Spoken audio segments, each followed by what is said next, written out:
Back again to your YouTube channel study of Bengal. দেখো বন্ধুরা, আজকে এই ভিডিওতে আমরা আলোচনা করব বিএসসি নার্সিং এর 2024 কি কি কাট অফ যেতে পারে, প্রত্যেকটা ক্যাটাগরি অনুযায়ী কি কি কাট অফ যেতে পারে সেটা সম্পর্কে আমি তোমাদের সম্পূর্ণ ধারণা তৈরি করব, যাতে তোমাদের পরবর্তী ক্ষেত্রে কাউন্সেলিং করতে একটু সাহায্য হয় সে সম্পর্কে। সেজন্য আমি তোমাদের বিএসসি নার্সিং কি কি কাট অফ যেতে পারে, যাতে তোমরা বুঝতে পারো যে আমার এই র্যাঙ্ক আছে, তারপর আমি বিএসসি নার্সিং এ যেতে পারি, মানে বিএসসি নার্সিং এর চান্স আছে, আমি এই অনুযায়ী আমি সাজাবো, এই অনুযায়ী এক্সপ্লেইন করবো, মানে আমার চান্স আছে সে সম্পর্কে তোমাদের একটু ধারণা তৈরি করে দিতে পারবো। দেখো, এর আগের ভিডিওতে আমি আলোচনা করেছিলাম যে প্যারামেডিক্যাল কাট অফ 2024 কি কি যেতে পারে। সেখানে প্রত্যেকটা কোর্সের, মানে প্রত্যেকটা যে সমস্ত কোর্স হয়, প্রত্যেকটা যে সমস্ত ব্রাঞ্চ হয় প্যারামেডিক্যালে, সেই প্যারামেডিক্যালের ব্রাঞ্চের প্রত্যেকটা ক্যাটাগরি অনুযায়ী আমি আলোচনা করে দিয়েছিলাম, যার লিঙ্ক ডেসক্রিপশনে দেওয়া থাকবে, বা এই ভিডিওটা দেখার পরে তারপর ডেসক্রিপশনে দেওয়া লিঙ্ক থেকে সেখান থেকে তোমরা চেক আউট করে দেখে নেবে, ঠিক আছে। বাট বিএসসি নার্সিংটা তোমাদের জানা প্রয়োজন, তার কারণ জানো যে বিএসসি নার্সিং কিন্তু সবাই, ম্যাক্সিমাম যারা জেনভার্সিটি দেয় তারা সবাই চায় বিএসসি নার্সিং করার দিকে, বিএসসি নার্সিং এর দিকে ঝোঁক বেশি থাকে প্যারামেডিক্যালের তুলনায়। সেজন্য তোমাদের ভিডিওটা জানা খুবই প্রয়োজন। যারা বেশি থরবর করে বকেন না, ঠিক আছে, যদি আমার কথাটা বেশি জোরালো হয়ে যায়, বেশি জোরে জোরে হয়ে যায়, ঠিক আছে, তাহলে একটু মাফ করে দিও, ঠিক আছে বন্ধুরা। আমার কথাটাই হচ্ছে এরকম জোরে জোরে, ঠিক আছে। যাই হোক, আমি কিন্তু পরে ভিডিও এডিট করার সময় স্পিড আপ ডাউনও করিনি, এরকমই কথা আমার জোরে জোরে, ঠিক আছে, অপ্রাসঙ্গিক কথাবার্তা করবো না। দেখো, বিএসসি নার্সিং কাট অফ 2024 জেনপাসের আমরা তোমাদের বলছি কেন ওপেন, প্রত্যেকটা ক্যাটাগরি অনুযায়ী বলছি। দেখো আমি এই কাট অফটা কি বলছি, দেখো আমার কাছে মোটামুটি কুড়িটা কলেজের, মোটামুটি গভর্নমেন্ট কলেজের বিএসসি নার্সিং এর কাট অফ আছে। প্রত্যেকটা 20 গভর্নমেন্ট প্লাস প্রাইভেট সমস্ত কলেজেরই, ম্যাক্সিমাম গভর্নমেন্টের বিএসসি নার্সিং কাট অফ আছে। গভর্নমেন্টের ধরো সেই প্রত্যেকটা কলেজের প্রত্যেকটা কাট অফগুলোকে ভালো করে অ্যানালাইসিস করে আমি একটা সিদ্ধান্তে আসতে পেরেছি যে তোমাদের আমি বলবো যে কত পর্যন্ত ক্লোজিং র্যাঙ্ক যেতে পারে ক্যাটাগরি অনুযায়ী। যদি তুমি তার মধ্যে থাকো তাহলে তুমি বুঝতে পারবা যে তুমি বিএসসি নার্সিং এর জন্য এলিজিবল। বুঝে গেছো কি করবো আমি? আমি প্রত্যেকটা কাট অফকে অ্যানালাইসিস করে একটা কাট অফে আমি তোমাদের বলবো, একটা ক্লোজিং র্যাঙ্কই বলবো। দেখা যায় আমি 2000-3000 বললাম, তার মানে জানবা যে ওই ব্রাঞ্চে, মানে বিএসসি নার্সিং এ 3000-এর মধ্যে তোমরা যেতে পারো। কিন্তু এটা না, এটা ভাববা না যে এই আমি যেটা বলছি সেটাই যাবে, এমনটা কিন্তু না। আমি তোমাদের আবারও বলি ভিডিও শুরু করার আগে, আমি যেটা এখানে তোমাদের বলবো সেটাই কিন্তু শেষ কথা না, আমি তোমাদের বলে দিই, কারণ আমি এটা সম্পূর্ণভাবে অ্যানালাইসিস করে তোমাদের বলছি। দেখো, আমি এর আগে বিএসসি নার্সিং মার্ক ভার্সেস র্যাঙ্কের যে তোমাকে অ্যানালাইসিস করেছিলাম, সেখানে 90% মিলে গেছে। আমি যেটা তোমাদের বলেছিলাম সেটা তুমি না বিশ্বাস করে তুমি ডেসক্রিপশনে চেক আউট করতে পারো।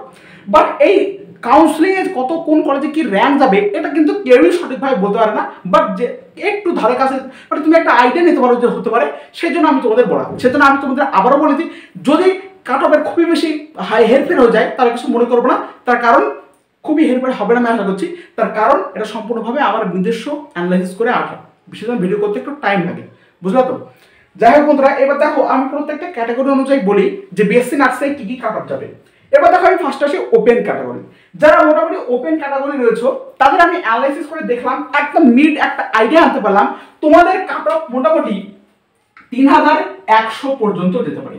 তোমাদের এর যে cut off open category BSc nursing এ 3100 বা তারও বেশি যেতে পারে, আমি সেটা বলছি না। বাট 3100 তোমাদের সেফ স্কোর হিসেবে তোমরা, আমি এটাই বলছি, এই যে ক্লোজিং র্যাঙ্কগুলো আমি বলছি এগুলো তোমাদের সেফ স্কোর, মানে এর বেশি হলে তো তোমাদের ক্ষতি নাই, তো তোমাদের সুবিধা বেশি। বাট আমি তোমাদের একটু করে কম করে বলছি, যেহেতু দেখতে পাচ্ছ যে প্রত্যেকটা কলেজের কাট অফ কিন্তু হাই যাচ্ছে, সেজন্য একটু করে কম করে বলছি, যেহেতু তোমাদের পরবর্তী ক্ষেত্রে অসুবিধা না হয়, বুঝতে পারছো, সেটা আমি কম করে বলছি। বেশি হলে সুবিধা নাই, মানে অসুবিধা নাই, বুঝতে পারছো। আচ্ছা, ওবিসি এর বলার আগে তোমাদের আমি বলি, যারা চ্যানেলে এখনো সাবস্ক্রাইব করোনি, জেনপাস ইউজি 2024 পরীক্ষার্থী ছিলে, তারা এই ভুলটা করো না, সাবস্ক্রাইব করে ফেলো। তার কারণ পরবর্তী ক্ষেত্রে সমস্ত ইনফরমেশন, সমস্ত আপডেট, সমস্ত কিছু এই ভিডিওর মাধ্যমে, এই ভিডিও বলছি এই চ্যানেলের মাধ্যমে তোমরা সর্বাগ্রে পাবে। সেজন্য অবশ্যই সাবস্ক্রাইব করে এবং লাইক করে পাশে থাকো, চ্যানেলে যুক্ত হয়ে যাও। সমস্ত কিছু আপডেট একদম ফ্রিতে, সম্পূর্ণ ঠিকঠাকভাবে তোমার আমার কাছে বিশ্বাস করতে পারো, আমার প্রতি পেয়ে যাবে। এবার দেখো, আমরা আসি ওবিসি এ। ওবিসি এর কাট অফ আমরা ভালো করে অ্যানালাইসিস করে দেখতে পারলাম, কাট অফ মোটামুটি 4700 পর্যন্ত যেতে পারে। এবার ওবিসি এর কাট অফ মোটামুটি 4700 পর্যন্ত যেতে পারে। এবার আসি আমরা ওবিসি বি। ওবিসি বি এর কাট অফ মোটামুটি 3300 পর্যন্ত যেতে পারে। ইডব্লিউএস এর কাট অফ মোটামুটি 5700 পর্যন্ত যেতে পারে, 5700 পর্যন্ত যেতে পারে।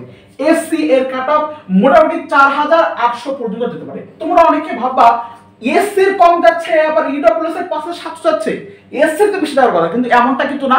ইডব্লিউএস এর কাট অফটা কিন্তু বেশি চাই এসসি থেকেও, মানে জেনপাসের ক্ষেত্রে আমি বলি বেশিরভাগ, ঠিক আছে। এবার দেখো, মানে অনেক দূর যায়, বুঝেছো, বেশি যায় বলছি। এসসি দেখো 4800 পর্যন্ত যেতে পারে। এবং এসটি বলার আগে আমি তোমাদের বলি, এই এসটি র্যাঙ্কটা কিন্তু যারা এসটি তাদেরকে অসুবিধার কোনো কারণ নাই। এই এসটি র্যাঙ্ক সবার থেকে বেশি যায়, প্রচুর যায়। প্রাইভেট কলেজে যেরকম কাট অফ যায় সেরকম এই এসটি গভর্নমেন্ট কলেজ যায়। যারা যারা এসটি আছে তাদের পক্ষে সুবিধা একটা বিরাট, যে তারা কি হবে, অনেক সুবিধা পাবে, অনেক ফ্যাসিলিটি পাবে, অনেক দূর পর্যন্ত র্যাঙ্ক দিতে যায়, তাই তোমাদের এই ক্ষেত্রে কিন্তু সুবিধা হবে। তো এই হচ্ছে প্রত্যেকটা ক্যাটাগরি অনুযায়ী একটা আইডিয়া করতে চেষ্টা করলাম। আমি তাও তোমাদের বলে দিই, এসটির যে র্যাঙ্ক মোটামুটি আমি ধরেছি 18K পর্যন্ত যেতে পারে। 18K এরও বেশি যায়, ঠিক আছে, এর কাট অফ তুমি দেখো এরও অনেক বেশি যায়, তাও আমি ধরেছি 18K পর্যন্ত। এই ক্লোজিং র্যাঙ্কে আমি ধরেছি। যদি তোমাদের কোনো দ্বিমত থাকে বা অন্য প্রসঙ্গে তোমার কথাবার্তা থাকে, যে অন্য কারোর কাছ থেকে তুমি হয়তো দেখেছো তো বলছো তো এত পর্যন্ত যেতেই পারে না র্যাঙ্ক, তাহলে আমি তোমাদের বলছি এটা সম্পূর্ণভাবে আমার অ্যানালাইসিস করে ভিত্তি করে তৈরি করা, এবং যারা তৈরি করছে তারা সবাই নিজস্ব মতভেদ করে নিজস্ব অ্যানালাইসিস করে তৈরি করছে। তো এখানে আমাকে প্রত্যেকটা র্যাঙ্কে বের করতে গিয়ে প্রত্যেকটা কলেজের কাট অফকে ভালো করে অ্যানালাইসিস করে তারপর তোমাদের একটা সিদ্ধান্তে আসতে হয়েছে আমাকে।